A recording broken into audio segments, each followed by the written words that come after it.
lagi di Hai Indonesia, ya, berbagi cerita dan berita untuk Indonesia lebih baik. Dan kayak biasa ada Aditan Sudiro di sini. Ada Nuka Azita juga di sini. Hai, Dek Nuka apa kabar? Baik kakak. Iya, rambutnya kayak anak SD ya. Iya, tapi lucu dong. Iya. Gak berani bilang. Aku begini karena biar yang nonton semangat gitu, nggak bosen Nuka rambutnya gitu-gitu doang. Aku juga begini biar yang nonton bawaannya pengen olahraga gitu. Iya, pagi-pagi ya kan. Kita sporty banget hari ini ya guys ya. Dan pastinya kita berdua semangat nemenin kalian 1 jam ke depan. Betul sekali, selamat pagi buat yang lagi menyaksikan. Ini mungkin ada yang lagi beraktivitas hari ini di rumah aja atau mungkin lagi siap-siap untuk beraktivitas di luar rumah. Betul. Gitu kan, karena kan sekarang gue udah lama loh nggak denger kalimat di rumah aja. Enggak lah, sekarang udah Enggak. PPKM.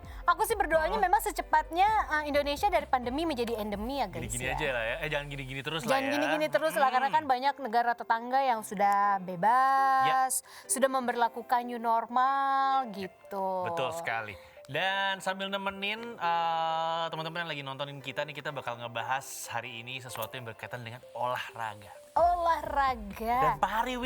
Dan pariwisata. Kalau digabung jadi sport tourism. Nah, tema besar gitu. kita hari ini itu ya, sport tourism ya. Bener banget, karena kalau kita ngomongin tentang pariwisata, pariwisata itu adalah salah satu industri yang bisa menopang pergerakan ekonomi di Indonesia.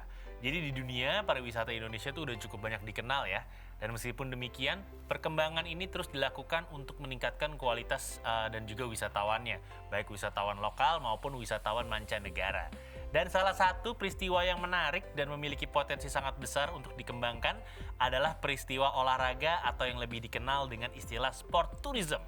Betul banget, bahkan kalau menurut Menparekraf ya, Bapak Sandiaga Uno, ini pertumbuhan sport tourism di Indonesia diperkirakan bisa mencapai 18,790 triliun pada tahun 2024 mendatang. Nah, tentu saja ini menjadi langkah awal dalam membangkitkan pariwisata dan ekonomi di Indonesia, sekaligus juga bisa membuka lapangan pekerjaan seluas-luasnya. Yes, benar banget. Dan saat ini ada 2 sport tourism. Yang pertama ada yang namanya hard sport tourism, yaitu kategori acara perlombaan olahraga yang diselenggarakan bersifat reguler. Contohnya tuh kayak Asian Games, Olimpiade, World Cup atau Piala Dunia, dan juga SEA Games. Lalu yang kedua ada yang namanya soft sport tourism. Ini sebagai pariwisata olahraga yang berkaitan dengan unsur gaya hidup seperti lari, bersepeda, atau berselancar yang bisa diikuti oleh siapa aja. Nggak perlu atlet profesional untuk soft sport tourism. Betul banget. Gue kayaknya lebih ke soft sport tourism sih. Kita nggak bisa yang hard ya. Kalau yang hard kan itu yang tadi kayak MotoGP itu hard kategori. Gue udah males duluan. Kenapa? Malas ngantri dan segala macamnya. Tapi malah katanya tiket kita di Mandalika besok nih masih banyak yang belum terjual loh. Iya, ibaratnya kayak gitu ya, gue gak tahu juga sih. Kalau kita ngomongin tentang hard sport tourism, itu yang gue pernah nonton, gak tahu ini hard sport atau enggak. Jadi waktu itu klub bola gue Liverpool ke Indonesia gue nonton. Tapi gue gak tahu itu, karena kan kalau hard sport tourism tuh yang berkala, yang besok ada lagi. Nah kalau yang Liverpool itu kayak cuma sekali deh, dia gak bakal datang lagi. Itu kayaknya kan cuman ini, sekali doang ibaratnya promo. Undangan. Iya bener, invitation. Undangan, bukan karena memang atau kayak turnya Liverpool gitu. Iya bener-bener, yang gue tonton waktu itu kayak gitu itu kan doang. bukan yang berkala ya, gitu. Iya. Beda. Kayaknya itu bisa dibilang cuman kayak ya undangan aja gitu. Undangan sport, undangan. Ibaratnya gitu. kayak gitu. Kalau tamu. Soft sport tourism itu gue masih melakukannya. Kayak jet ski, itu gue bisa tuh jet ski tuh, main go-kart tuh gue bisa tuh. Ya go-kart, seru juga tuh, kalian bisa ke Sentul, banyak banget tempat-tempat buat main go-kart. Yang kayak gitu-gitu gue bisa ngelakuin tuh. Terus apa lagi ya? Soft sport, paintball juga kategori soft sport tourism sebenarnya. Sakit tapi. Iya. Melelahkan ya, kita pikir kayaknya gampang gitu doang, nggak taunya. Orang cuma 20 menit capek juga jadi tentara ya. Iya, gimana mereka latihan yang setiap hari berapa tahun gitu kan. Kayak gitu, ternyata ibaratnya berat ya guys gitu. Ya, itu yang udah gue rasakan sih, soft sport tourism namanya. Iya, tapi memang sekarang banyak banget ya tempat-tempat wisata yang juga menyediakan sport tourism gitu. Jadi ini kayak daya jual loh sebenarnya. Orang penasaran gitu. Pengen berkunjung karena ada sport tourismnya. Biasanya kan kalau cuma ya udah taman bunga, ya udah apa sih? Ya udahlah taman bunga doang gitu. Itu salah satu yang gue lakuin di Medan, Sungai Seblat, dan bahkan banyak juga di Jawa, itu namanya ada tubing. Tubing tuh lu ke sungai, ke ujung sungai yang tinggi, terus lu pakai ini ban terus lu turun ke bawah. Iya, Itu iya. namanya tubing dan itu gue suka. Ya, atau nggak bisa kayak sekarang arum jeram di mana tempat wisata alam atau wisata air banyak menyuguhkan juga sport tourismnya dengan arum jeram Ya. kayak gitu kan. Atau kita kalau waktu itu aku sama teman-teman tuh ceritanya mau ke ini Curug. Curug. Nah, iya. tapi ada yang menyediakan kayak sport tourismnya kita hiking dulu. Naik dulu. Tapi misalkan ada rute yang sebenarnya lebih dekat, tapi kita pilih rute lebih jauh karena memang kita mau ngambil paket hikingnya itu lagi. Nah, nanti ada yang tour guide-nya. Kalau ini lu pernah banana boat? Banana boat. Gue pertama kali naik banana boat ya gue nangis di Apa lu? Gue kaget. Dijatoin ya? Gue dijatuhin. Dijatuhinnya sengaja itu? Dijatuhinnya sengaja gitu kan. Buak gitu. Dan gue kayak langsung yang masuk ke dalam laut tuh banyak yang kesedak lewat airnya hidung. ke hidung. Gue kayak gitu Iya, sendiri, iya, panik iya. sendiri gitu. Banana boat tuh salah satu kegiatan sport tourism sebenarnya. Gue kapok. Kapok lu? Karena air yang masuk itu nggak dari mulut tapi dari hidung kan pedes ya, Iya. air laut ya. Jadi lu bisa kapok ya ngomong-ngomong ya? Bisa kapok gua. Sama banana boat. Jadi kalau sekarang ditawarin lagi gitu ke pantai mana ada banana boat, gue nggak ikut. Nggak ikutan. Gue tim dokumentasi aja sini. Foto-foto Dari jauh. aja ibaratnya. Ya gitu. Karena saat itu kayak trauma banget gitu loh Tan. Iya. Masuknya banyak dari hidung sampai yang Kepala ya? pusing gitu kepala pas bangun. Asin lagi airnya kan? Gue kayak panik gitu, panik gue. Jadi kayak gue merasa kayak padahal pakai pelampung kan, Iya, kan life juga gue vest. akan ngambang gitu. Tapi mungkin karena panik gue yang gelagapan. Ya, salah satu sport tourism juga kalau biasanya ada banana boat tuh ada ini snorkeling. Gue Itu malah gua bisa bisa. snorkelingnya. Gue juga bisa. Karena kan kita menikmati Kiplek gitu gue bisa. Jalan menikmati, nggak yang dihentakkan. Kalau banana boat tuh sakit loh. Buak gitu kayak Jatuh dari aja ya. kenceng ya kalau ditarik kenceng tahu-tahu lu dibalikin gitu. Iya, Sakit. kalau itu Tapi gue masih bisa. nggak sesakit kayak ditinggal dia lagi. Oh, ditinggal sayang-sayangnya. olehnya ya. Oh, itu sakit banget pasti. Aduh. Lebih baik banana boat deh gue. Gitu kan. Oke, kalau kayak gitu kita bakal bahas lagi tentang sport tourism lebih detail. Tapi di next segmen kita harus break Ya. dulu guys. Kalian jangan kemana-mana. Tetap di Hai Indonesia, berbagi cerita dan berita untuk, Untuk Indonesia lebih baik.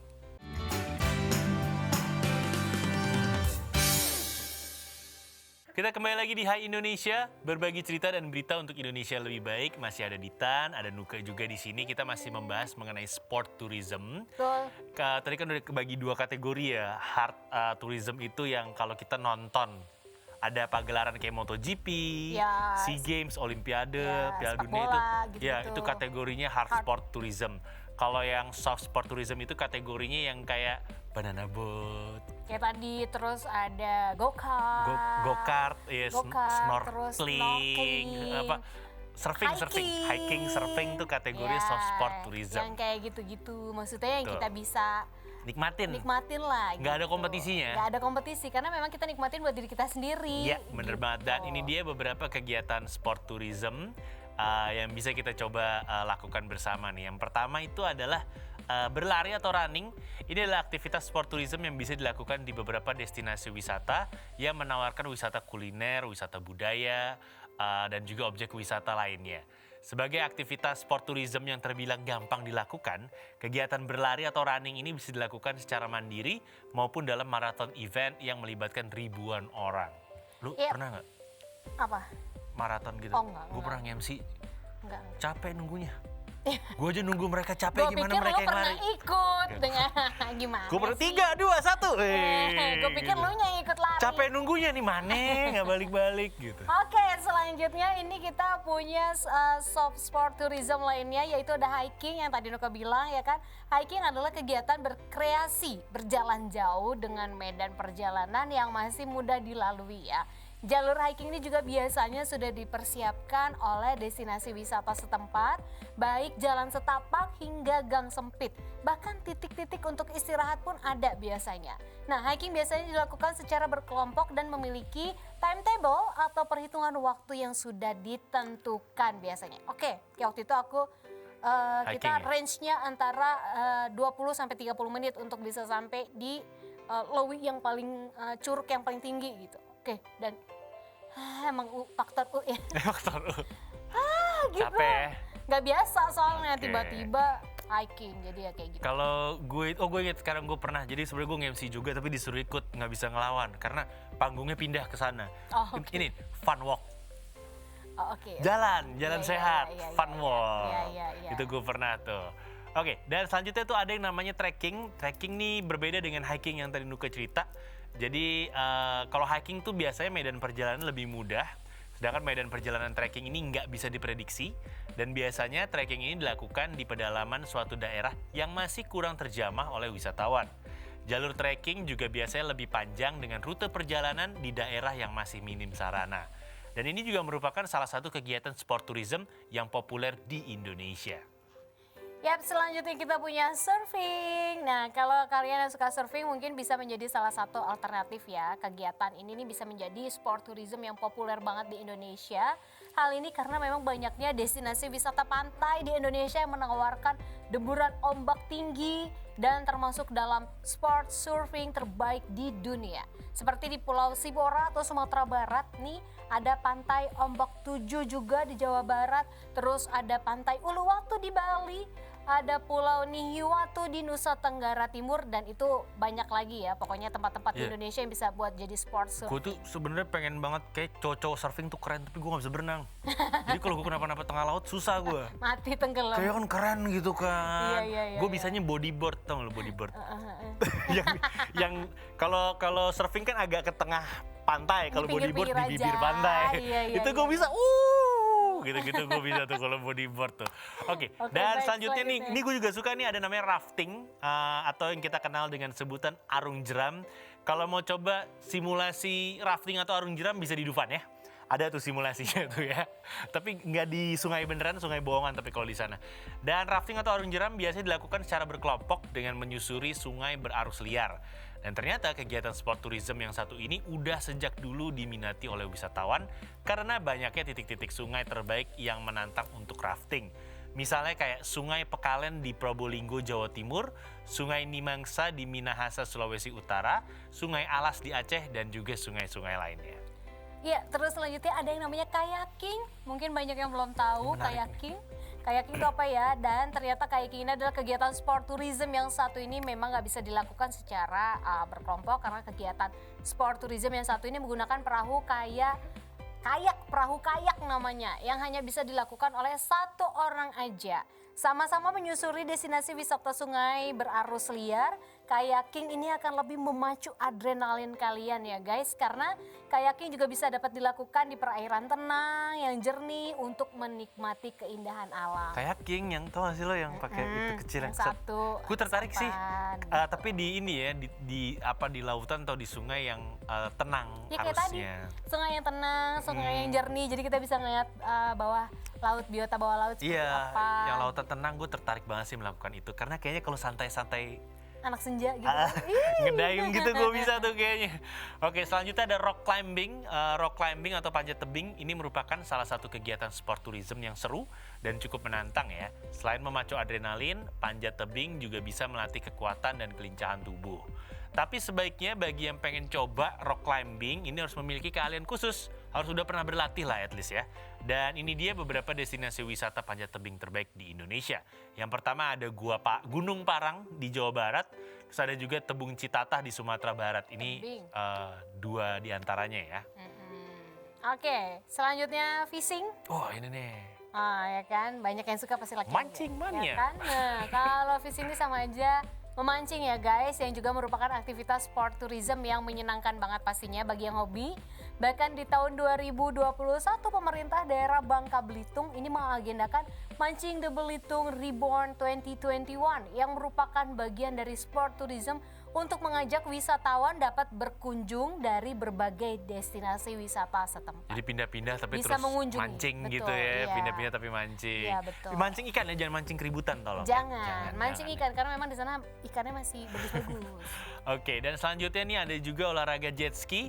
Jet ski adalah olahraga air paling aman sepanjang mempersiapkan kondisi fisik yang baik ya.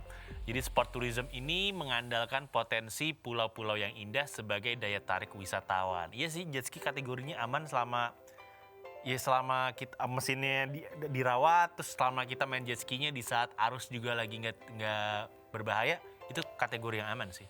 Oke, selanjutnya kita punya nama sport tourism yang selanjutnya ada triathlon. Oh capek nih. Jadi kegiatan sport tourism yang satu ini berbentuk kompetisi yang terdiri atas serangkaian cabang olahraga, yaitu ada renang, balap sepeda, dan lari yang dilakukan secara berkesinambungan dalam satu kesatuan waktu. Nah, Indonesia secara reguler mengadakan kegiatan ini yang tidak hanya dilakukan oleh wisatawan lokal tapi juga oleh wisatawan internasional. Kita negara yang kategori sering olahraga mengadakan acara olahraga ya. seperti itu. Di Bali itu juga sering tuh biasanya namanya Ironman competition. Ironman, baik. Maksud manusia besi maksudnya. Besi ya kan, abis renang lu lari. Iya, terus naik sepeda terakhir ya. Iya. Gimana nggak mau harus ada punya apa ya ibaratnya, wah bener-bener kesehatan kita harus kuat juga sih. Setahu gue tuh lari dulu, berenang, Renang, baru naik sepeda terakhir. Setahu gue kayak gitu tuh capek settingannya tuh. sih ya. Masuk angin nggak tuh abis Kena air terus kena angin lagi. ibaratnya. Terus Oke, ada juga olahraga parasailing. Parasailing ini yang di atas ini ya, pakai papan surfing tapi ada layarnya. Ini parasailing ini akan membawa wisatawan dengan parasut yang ditarik dengan speedboat yang melaju kencang. Tapi sebenarnya parasailing ini jauh dari kata mengerikan, karena parasailing wisatawan ini bisa menikmati keindahan pantai dari ketinggian. Oh salah gue, beda. Yang gue pikir tadi yang berselancar gitu, ini beda. Enggak. Biasanya sebelum mulai bermain, instruktur akan memberikan arah mengenai tali di parasut. Gue pernah nih, biasanya tali di sebelah kiri berwarna biru dan di sebelah kanan berwarna merah. Dan setelah berkeliling di udara, wisatawan akan diinstruksikan untuk mendarat dengan cara menarik tali di parasut. Dan salah satu spot parasailing ini ada di Bali, tepatnya di Tanjung Benoa. Iya benar. Jadi kita ditarik, kita pakai terjun payung gitu. Kalau misalnya kita mau belok, nanti dari bawah itu dikasih lihat kalau belok kanan muter Merah balik, apa biru. tarik yang salah satunya, terus pas mau turun agak tarik dua-duanya gitu. Gue pernah nih, seru. Nah, selanjutnya kita punya flyboarding. Nah, kegiatan sport tourism yang satu ini akan membuat kalian terbang layaknya Iron Man ya guys. Jadi kalau kalian mau berasa Iron Man bisa mencoba nih. Nah, flyboarding sendiri adalah wahana bermain air yang cukup menantang karena memang mirip banget dengan roket air yang disambungkan dengan selang. Kemudian selang tersebut akan menyedot air dan nantinya dihempaskan dengan sangat kencang melalui papan flyboard. Nah, hanya saja permainan olahraga air yang satu ini sangat membutuhkan keseimbangan tubuh yang cukup baik agar bisa terbang dengan lancar dan akhirnya nanti nggak jatuh gitu. Iya, ini yang kalau saya dari Iya, kaki. di atas. Iya, yang kayak terbang-terbang gitu ya. Di Bali adanya juga. Ini gue kayak nggak bisa nih. Sport Kan harus tourism seimbang. ini, iya. Gue kayak nggak bisa nih. Ya, ada Nggak gua bisa jatuh. gue. Udah, ujung-ujungnya heboh sendiri Yap, ya guys. itu dia tadi contoh dari soft sport tourism. Dan Yap. jangan kemana-mana, kita bakal balik lagi ya, tetap di Hai Indonesia. Berbagi cerita dan berita untuk Indonesia lebih baik.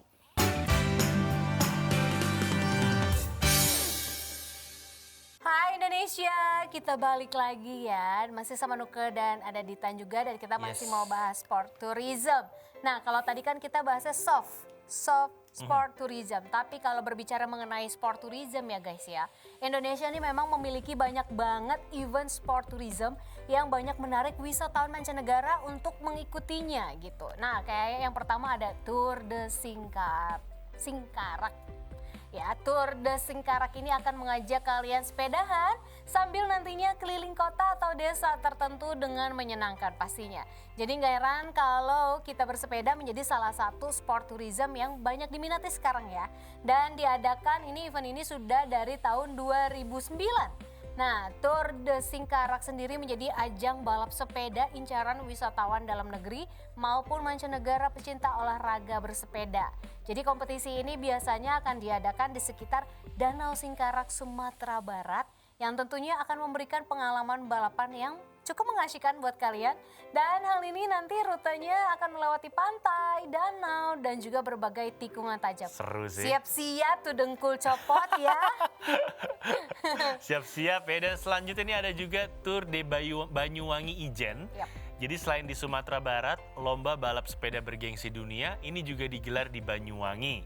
Walaupun baru diadakan sejak tahun 2012, tetapi Tour de Banyuwangi Ijen ini menjadi ajang balap sepeda yang menjadi favorit bagi para pemacu adrenalin di dunia ya. Hal ini bahkan dibuktikan dengan keikutsertaan 23 negara yang ambil bagian dalam Tour de Banyuwangi Ijen 2019. mulai dari negara Jepang, China, Malaysia, Australia, hingga Singapura. Peserta di sini bisa bersaing sambil menikmati keindahan lereng Gunung Ijen yang sangat megah sekaligus menjelajahi Kabupaten Banyuwangi dengan pesonanya tersendiri. Yap, selanjutnya kita juga punya nih Borobudur Marathon. Mungkin udah ada yang pernah ikut sebelum pandemi kan, ini lumayan Sempat cukup heboh sering nih. setiap tahun ya gitu kan. Dan memang lari menjadi salah satu kegiatan olahraga yang sangat populer dan kerap kali dilakukan di berbagai destinasi wisata di Indonesia. Borobudur Marathon sendiri adalah salah satu event lomba lari berkelas internasional yang sudah diikuti ribuan pelari dari berbagai negara. Pada pagelaran Borobudur Marathon ini di tahun 2019 lalu, lomba lari ini diikuti sekitar 11.000 peserta dan sekitar 350 diantaranya adalah pelari internasional dan 35 negara. Jadi Borobudur Marathon juga akan mengajak para pelari untuk menjelajahi, menghirup udara segar, menikmati pemandangan indah, serta mencoba kuliner khas Magelang yang pastinya sangat nikmat. Ditambah lagi, sebelum dan sesudah maraton, para peserta juga bisa berkeliling Candi Borobudur atau mengunjungi museum atau galeri seni di sekitar candi. Yes, benar banget. Dan selanjutnya ini ada juga yang namanya Belitung Geopark Ultra Run ya. Jadi selain yang tadi Nuka sebutin Borobudur Marathon, event sport tourism lari juga ada di Belitung.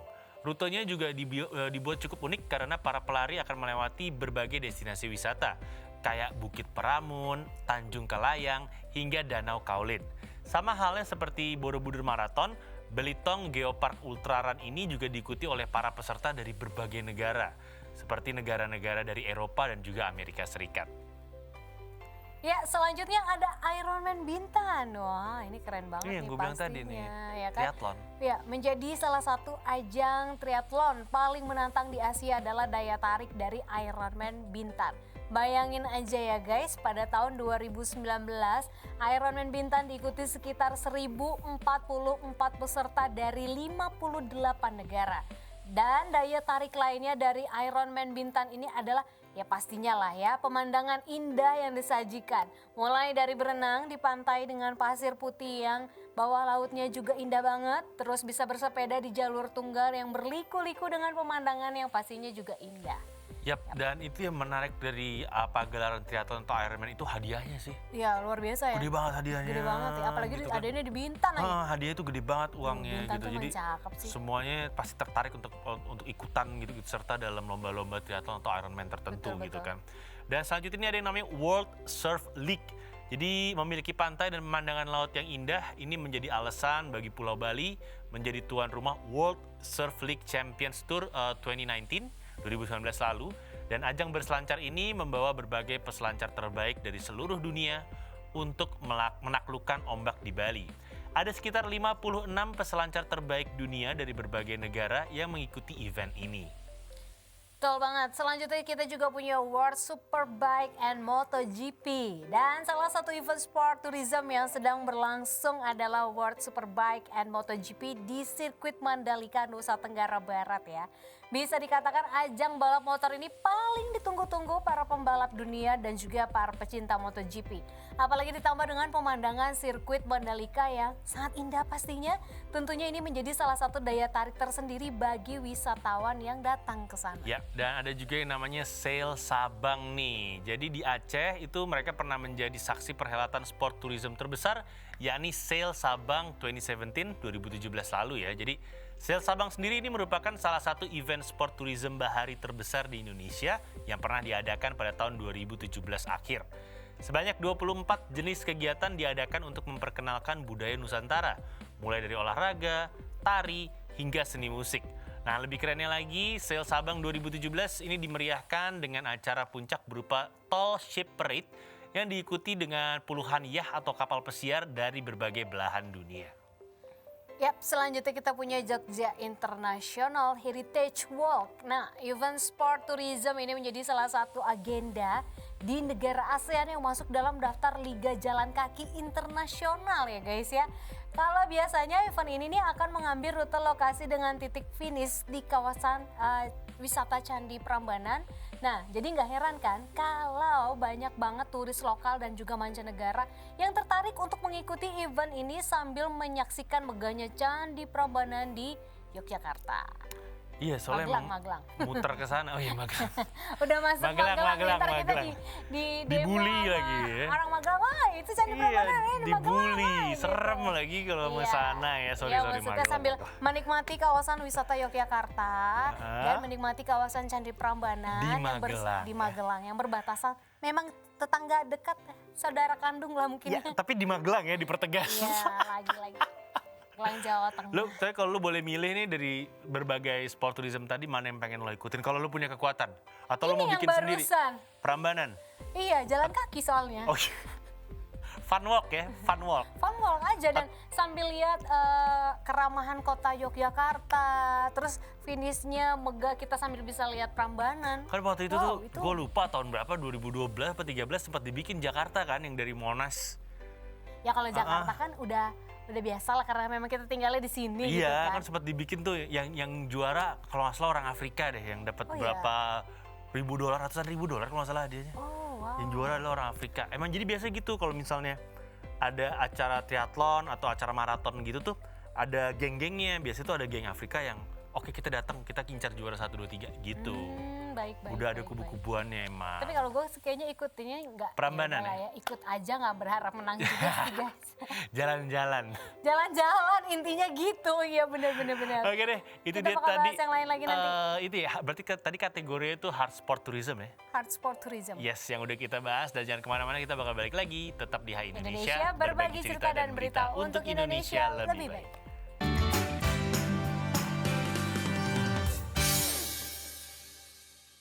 Hai Indonesia. Kita balik lagi ya kan. Kalau tadi kita udah bahas tentang sport tourism. Ya, gue bahas sport tourismnya capek tau gak lo? Padahal cuma ngebahas. Ngerasa kamu yang maraton ya? Capek gitu kayaknya. Pengen makan gitu bawaannya lo. Belum sarapan emang. Iya benar, perut udah kerucuk-kerucuk nih ya kan guys. Kita ya udah. Sekarang kita beralih ke informasi lainnya.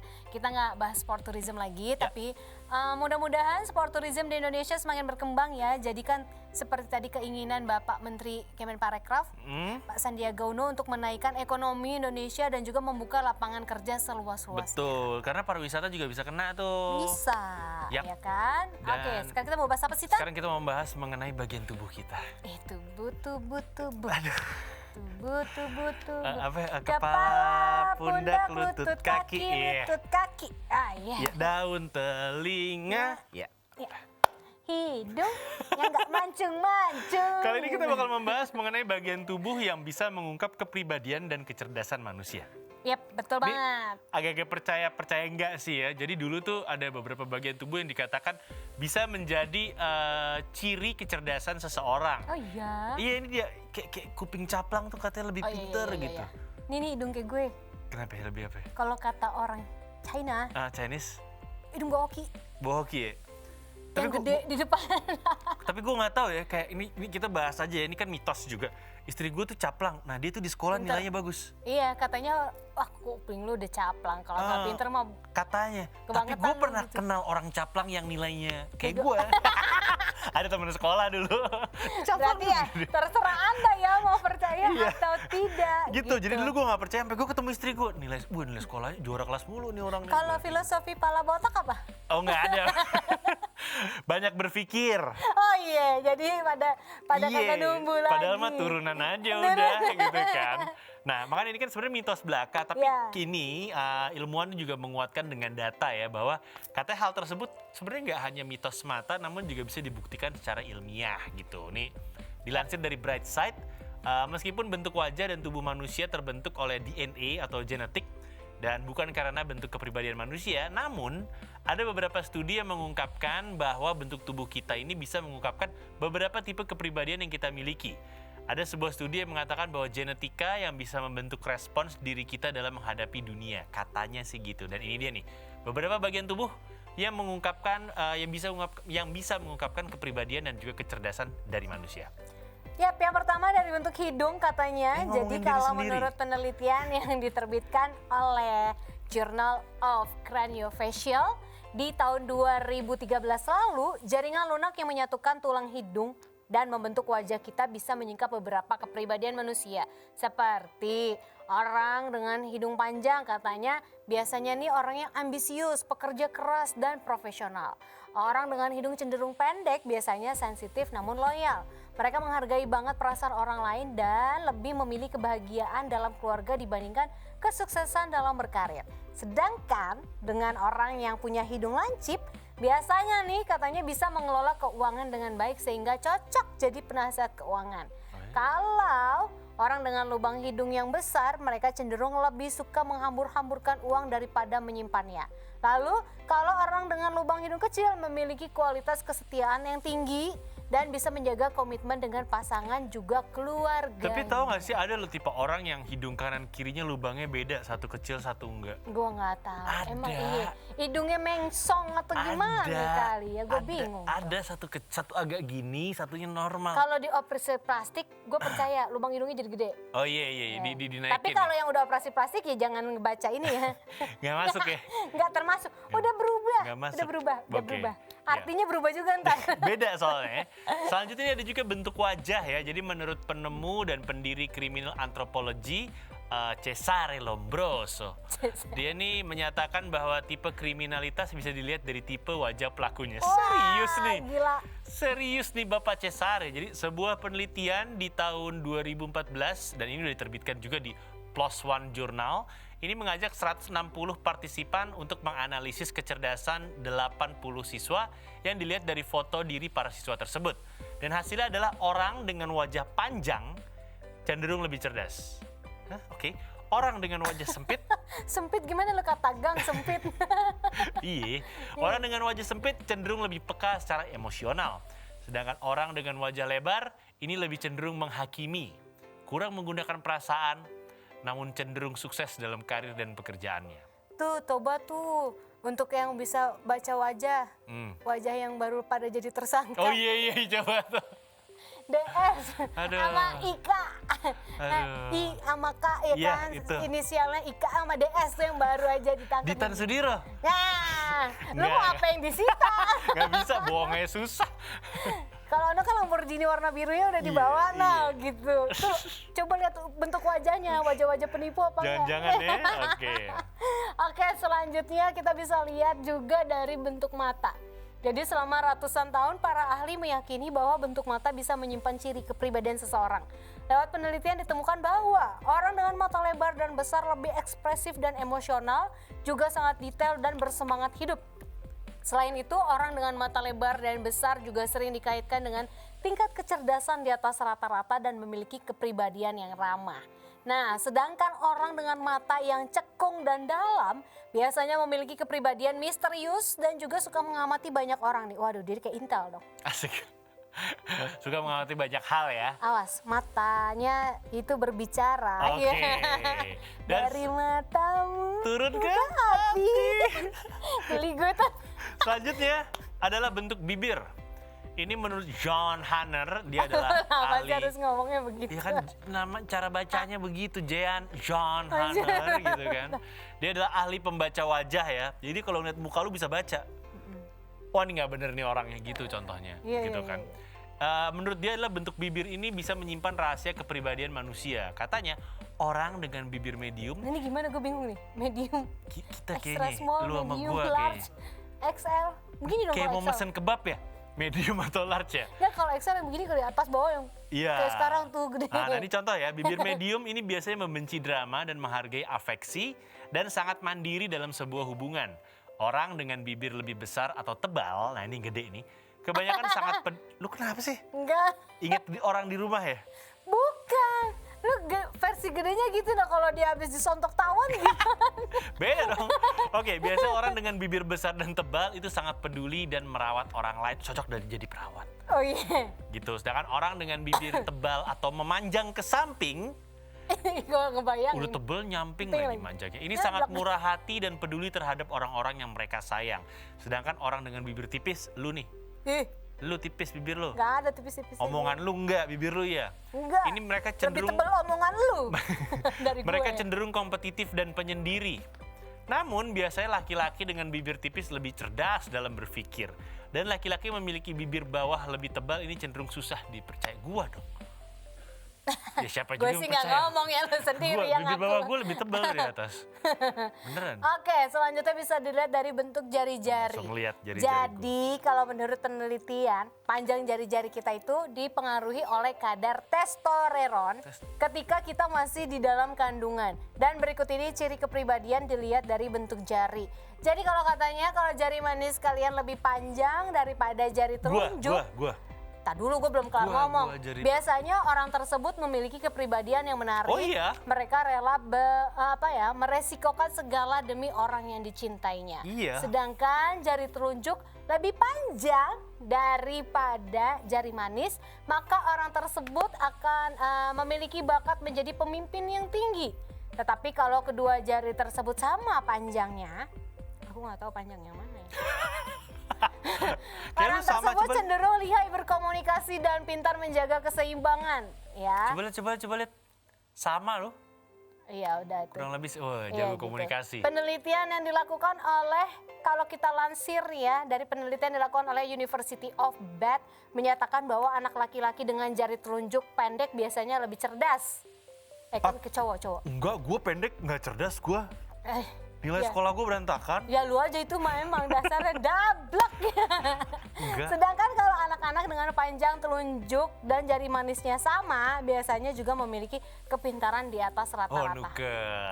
Saya tidak menyebut itu guys. Saya yang menyebut ya. Tuh. Kepintaran di atas rata. Coba lihat. Oke, mungkin Iya sama-sama. pemirsa bisa sambil cek jarinya di rumah ya. Sambil ngelihat, and we're gonna take a short break. Jangan kemana-mana, tetap di Hai Indonesia. Berbagi cerita dan berita untuk Indonesia lebih baik. Gue lagi ngukur terus. Enggak gue. Gue sama panjang ya? Iya.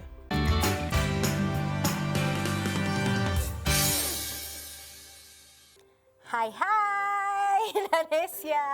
Kita balik lagi. Tadi kita habis lihat-lihat Kita habis ukur lihat jari. jari-jari ya kan. Lagi iniin jari kita. Tadi kan habis Sekarang, ngomongin jari. Kukira kita akan bersama. Oh, gue tahu nih. Terlalu banyak Gue yang tahu nih. sama. Titi DJ. Latarmu dan latarku.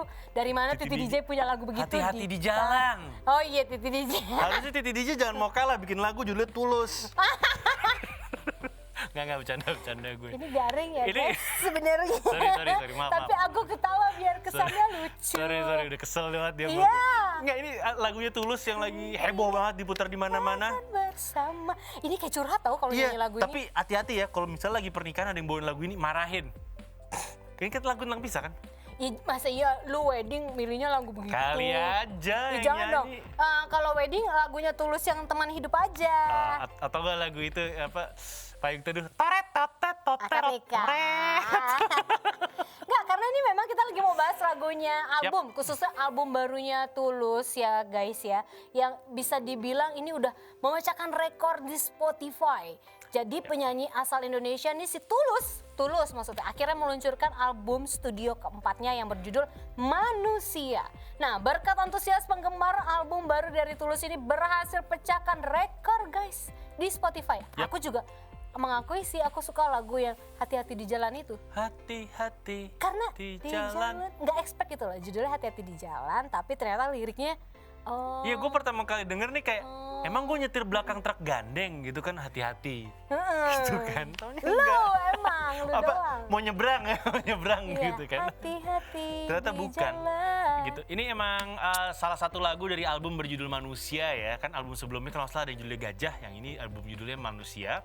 Dan lagu berjudul Hati-hati di Jalan ini pun sukses memecahkan rekor stream sepanjang masa untuk aplikasi Spotify Indonesia. Abis ini gue yakin semua lagu bakal model gini di Spotify.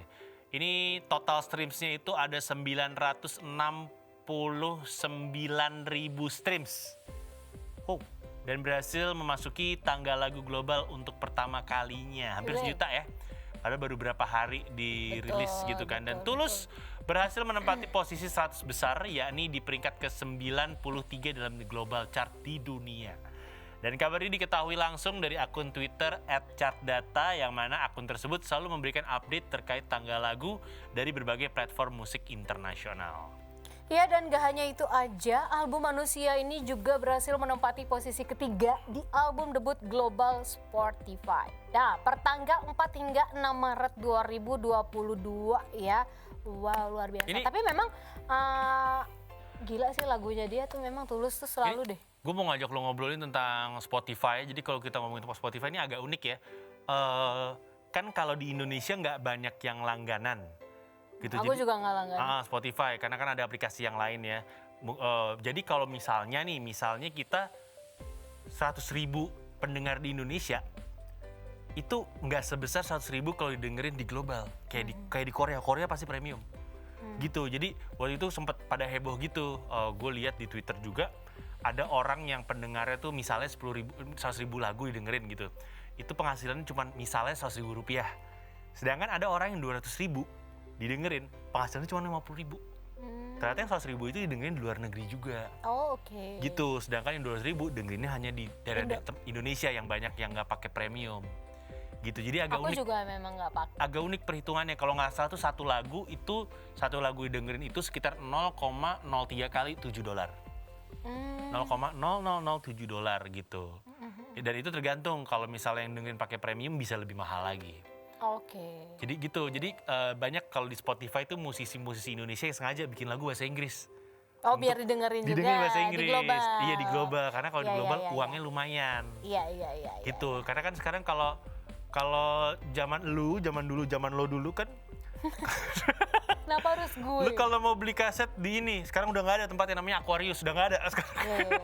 Oh, dulu gue pengoleksi kaset, sekarang masih banyak di rumah. Iya. Nggak gue buang.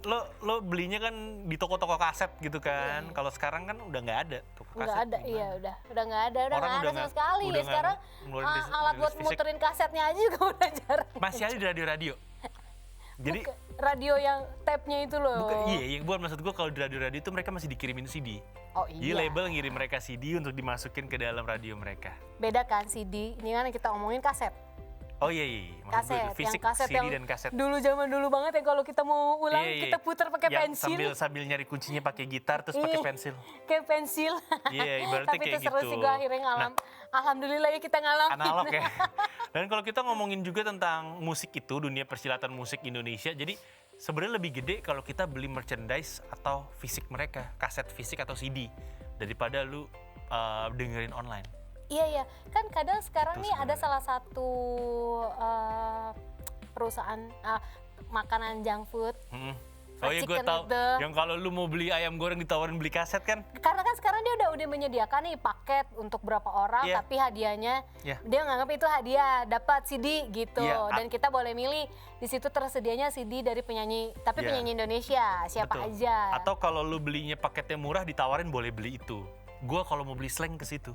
Oh iya, tapi gue suka sih. Jadi kadang-kadang ngumpulin album-album, nggak tahu nih, Tulis kerjasama nggak ya sama itu gitu. Itu agak unik maksudnya. ya. Jadi sebenarnya sebelum banyak toko kaset tutup kayak Aquarius sudah nggak ada sekarang itu, jadi agak unik karena ternyata dalam chart penjualan kaset itu paling tinggi bukan di toko kaset, tapi di toko fried chicken itu.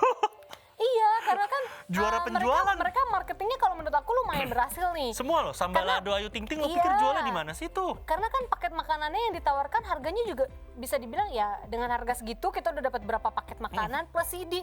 Jadi kan orang milih kayak gitu mendingan daripada dia nawarin untuk beli CD-nya sendiri dengan harga yang jauh lebih tinggi. Betul, Mendingan kita ambil paket. Setahu gue nggak bisa beli Pinter. CD doang deh, lo harus Iya. beli paket makannya juga. Memang nggak bisa beli Iya kan? beli CD-nya doang. Jadi kita harus memang beli paket-paket makanan yang memang hadiahnya ada CD-nya. Gue udah 2 kali soalnya, dan pertanyaan Gua pertama sering banget itu. pertanyaan pertama gue selalu itu, CD yang slang ada nggak? Oke, saya makan ini sama CD Iya, gue sebenarnya udah pesen, kan udah lihat nih di apa belakangnya. Iya, gitu kan. Wah, ada penyanyi ini nih gitu. Pas udah pesen udah tinggal, ya Mbak tinggal ini doang. Iya, Ya, tanya duluan Zongda. di depan. Pokoknya setahu gue itu salah satu yang hits banget adalah Sambalado itu. Itu jualannya di sana, dan penjualan lagu Sambalado Ayu Ting Ting tinggi loh, gara-gara jualannya di sana. Iya. Ibaratnya kayak gitu. Balik lagi ke Tulus, kita lagi ngomongin Tulus. Ya. Albumnya Selamat untuk Tulus, maksudnya untuk album Manusianya. Karena lagu Hati-Hati di Jalan kayaknya relate untuk kebanyakan orang di seluruh Indonesia. Yang putus Apalagi ya. Tentang kisah cinta yang gini, Kandas. udah mikir gini, ya gue pikir lu jodoh gue, ternyata Ternyata bukan. bukan.